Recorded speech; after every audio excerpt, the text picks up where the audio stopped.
Sony might have slipped up and told us about a studio they bought, and maybe Sony doesn't actually want you to get a PS5. We all know at this point that Microsoft's been spending the last few years running around the gaming industry buying up some pretty big studios like Bethesda Game Studios, Tango Gameworks, Ninja Theory, Compulsion Games, like the list goes on and on and on. We've all been looking at Sony wondering what they're going to do to compete, and they're finally buying up some studios of their own. We know they picked up Insomniac, they're working with a new studio called Haven, and now they just picked up Housemarque, the developers of Returnal, which is one of the biggest PS5 games of the year, and honestly, one of my favorite Sony exclusives in a long time. It's nothing incredible, it doesn't really feel totally AAA, but it's got a really good gameplay loop that feels like a major upgrade for what Housemarque's been making. Because if you look at their history, they used to make over-the-top third-person shooters, stuff like Super Stardust HD, which is a full-on arcade game, a voxel-based arcade game called Resogun. You know, they had a much smaller type of game they were putting out for a while, and for a first foray into full-on AAA shooter, third-person action type gaming, I feel like Returnal not only met expectations from a lot of people, but also exceeded them. When you take Housemarque and Insomniac, it's clear that while Microsoft's strategy is just buying a lot of studios, Sony's strategy is buying good studios that actually fit their brand. And honestly, that might be the better call. But there's an even more interesting development here, which is that when Sony announced they bought Housemarque, the Sony Japanese Twitter account tweeted congratulations to Bluepoint Games, who we all know as the developers of the Shadow of the Colossus remake and most recently the Demon's Souls remake. So a lot of people were wondering, is that a hint as to one of Sony's next acquisitions? And honestly, I really hope so. When you look at both of the games they've put out for the PS4 and PS5 at this point, they're two of the best games Sony's ever made. Like the remake of Demon's Souls, I'm sorry guys, I have to say it, is a lot better than the original game. And to be fair, Demon's Souls was the first Souls game, you know, they were still working out some kinks, but it was also very buggy and a little bit jank. And Bluepoint managed to not only make the game feel the same, but also just play a whole lot better, which is exactly what you want out of a remake. And when you look at Shadow of the Colossus, that's a game people are very protective over, people have very emotional memories with that game, and I did not hear a single bad thing about that remake from Bluepoint. So if Sony's gonna pick up any studio, I really want it to be Bluepoint. And it makes even more sense when you look back to that weird tweet Bluepoint sent out that basically teased a bunch of games that they could be working on, like Castlevania Symphony of the Night and The Holy Grail, a remake of the original Metal Gear Solid, which we have heard many rumors of that they're working on that over the past few weeks. So if you consider that original tweet, those rumors, and now this new tweet from Sony Japan that was welcoming Bluepoint to the team, I think it's only a matter of time until we see Sony pick that studio up. And again, that fits their strategy of buying studios that fit the brand, that makes sense for Sony to own, instead of them being reactive and just buying up whoever they can. We all know that Starfield was at one point going to be a PlayStation 5 exclusive, and then Bethesda pulled out, and Sony did not try to go after it. So I feel like the smarter move is what they're doing, which is buying studios that are making games for PlayStation gamers. So you guys might remember we covered a story a couple weeks back when one of the headlining games from PlayStation Plus's July offerings leaked, which was A Plague Tale Innocent. Now that we're in July, we know that leak was true, but we also have the other games that you're getting for free if you're a PlayStation Plus subscriber. Now the other games, I got to admit, aren't absolutely mind-blowing or anything like that. You're getting WWE 2K Battlegrounds, which I think is like a cartoony wrestling game, and then you're also getting Call of Duty Black Ops 4, which is the one that doesn't have a campaign mode. So if you're looking for a first-person shooter to blow through over the weekend, I don't think this is going to be the one for you. But if you are looking for some fun zombies action that's not Black Ops Cold War, this might be a good option for you to check out with your friend. And on top of that, the version of A Plague Tale Innocence that you're getting isn't just the PS4 version, it's an upgraded PS5 version that runs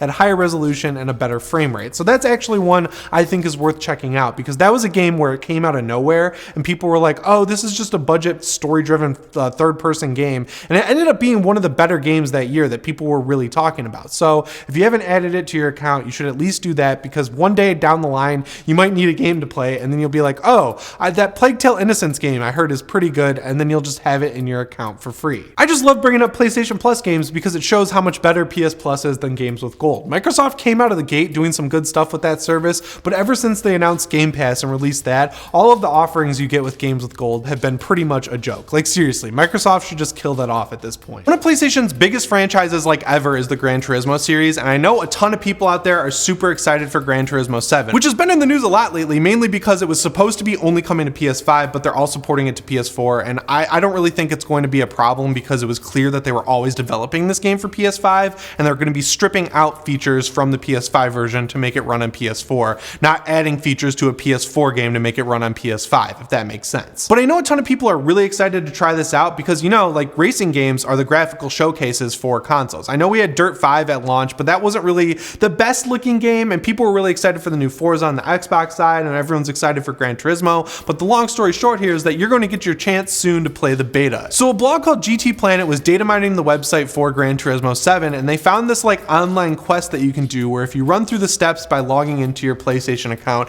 it'll eventually take you to a button that you can click, and it'll give you a beta redemption code to use on your PS5. Now right now it looks like they discovered the site a little too early because the code you get is like 1, 2, 3, 4, 5, 6, 7, and if you try to redeem it, it does nothing. But the fact that they have this site all set up and ready to go with images there and everything like that, no placeholders, the only placeholder actually being this code redemption thing, it looks like we are going to get a Gran Turismo beta coming very soon. The site is actually pretty cool. You can click around and see some footage we've already seen, but there is 10 seconds of a live demo that you can also see. So if you're really itching to see some brand new gameplay from Gran Turismo 7, go check out GT Planet because they've got all of the stuff you need over there. All in all, I think this is a good move for Sony because we are getting a Forza game at the end of this year, which is going to be a graphical showcase for the Xbox Series X, and we all know that Gran Turismo 7 was pushed into 2022. So Sony is splitting the difference, giving us a beta that'll show off the graphics and just show people why they bought their PS5. The absolute biggest issue still facing the PS5 is that Sony cannot make enough of them. The PS5 is still so in demand that there's going to be a shortage for at least a year to come.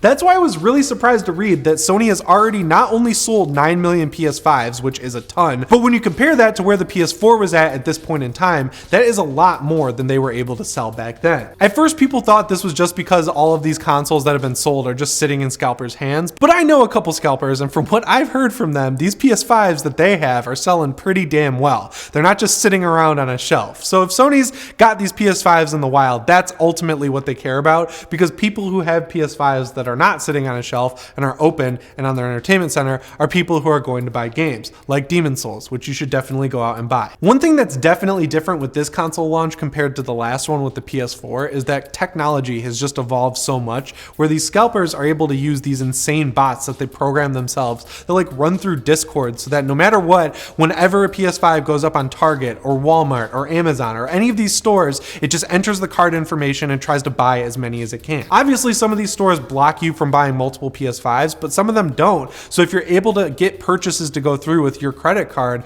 at all these different stores, you're going to get at least a few of them, and then you can turn around and flip those very easily. From somewhere like $700 all the way up to $900, which is a huge profit. But the most wild thing of all about this is that even though Jim Ryan has said multiple times that they want to make sure people who want to own a PS5 are getting a PS5, it seems like Sony and all these other retailers are just playing right into scalpers' hands. Sites like PlayStation Direct do invite-only purchasing, and they let you buy at a normal time during the day. Of course, there is that mistake where they're only sending invites to people who have already gotten PS5s, but when the service is working right, people who don't have a PS5 yet theoretically can just get it during the middle of the day while they're at work. But other stores like Walmart, Target, and Amazon are dropping PS5s at like 3, 4, 5 a.m. when people are generally asleep, and the bots can just run and run and run and buy up all these PS5s as soon as they're dropped. Because I feel like on their end, these bots are guaranteed to pay them, right? The bots that do go through, that money is spent because the person who's buying a PS5 with a bot wants to get as many as they can. They're not going to buy one from Target and buy one from Walmart and then cancel one when one shows up, which is something that I know a lot of people do. Like some of my friends, they bought a PS5 at Micro Center, they bought a PS5 at Amazon, and they bought a PS5 at Target, and then they waited for one pre-order to ship, and then they canceled all the other ones. That's a nightmare on the end of the storefront because then that stock is changing constantly, and they don't know how many they actually have to sell. Sometimes they oversell PS5s, and then they got to send someone an email that says you're not getting one. It's a nightmare and a half. But if someone's using a bot to buy as many as they want, they're going to take as many as they can get. And I'm sure there's something going on in Sony's backend where when they allocate out PS5s to stores like Target or Walmart or Amazon, they're saying, well, Target's selling through them way quicker than Amazon, so we're going to give Target way more PS5s so that when Target decides to start selling them at 2 in the morning and the bots just clear through them instantly, it just works out. And I feel like that's also why, even though all these stores are saying we're only limiting your card to be able to buy one PS5, miraculously, a lot of these bots are able to buy multiple PS5s from these sites and the purchases just go through like normal. And if you want proof that the ultimate goal for these stores is to get the PS5s off their shelves as fast as possible, just look at Walmart. So Walmart recently had an issue where they oversold sold digital PS5s and they didn't have enough to fulfill orders and they just didn't want to deal with it. So they started sending out disc versions to people for free. They weren't charging them another $100. They were just saying, okay, you paid for a digital one, you're getting a disc one. Enjoy. Sony's actually done the same thing where a lot of people who pre-ordered the PS5 before it came out, who pre-ordered digital ones, they opened their digital box and there was a disc PS5 just sitting there. And from Sony's standpoint, it doesn't really matter because even though there's a $100 difference between the digital and the disc at the MSRP side of things, the cost difference between making those consoles is negligible. So taking out the disc drive and selling it for $100 less, it's not like Sony's saving $100 making the console. And that cost difference is definitely passed down to the stores. Like they're not paying $100 more for the disc ones when they get them from Sony. So at the end of the day, if their ultimate goal is to get PS5s off the shelves, if they can get rid of some of the disc ones they have sitting around, then they'll just say, yeah, we'll give those disc ones to people who order digital ones because that just boosts their numbers. And if I'm Walmart and I'm sitting there saying, dang, I oversold these digital PS5s, so I'm going to send out all these disc ones and make people really happy with me, Walmart, those people might turn around and come back and buy some disc games from me instead of giving the money straight to Sony and buying digital games from them. But yeah, like I mentioned, I know a few people who are running these bots and scalping PS5s, so look forward to a video on that in the future. Anyway guys, that's all I have for you on PlayStation news today. Make sure you let me know what you think down in the comments below, and remember, if you want to stay PS ready, subscribe and set your notifications to all. As always guys, my name is Jimmy Champagne, and I'll see you in the next one. Thanks for watching.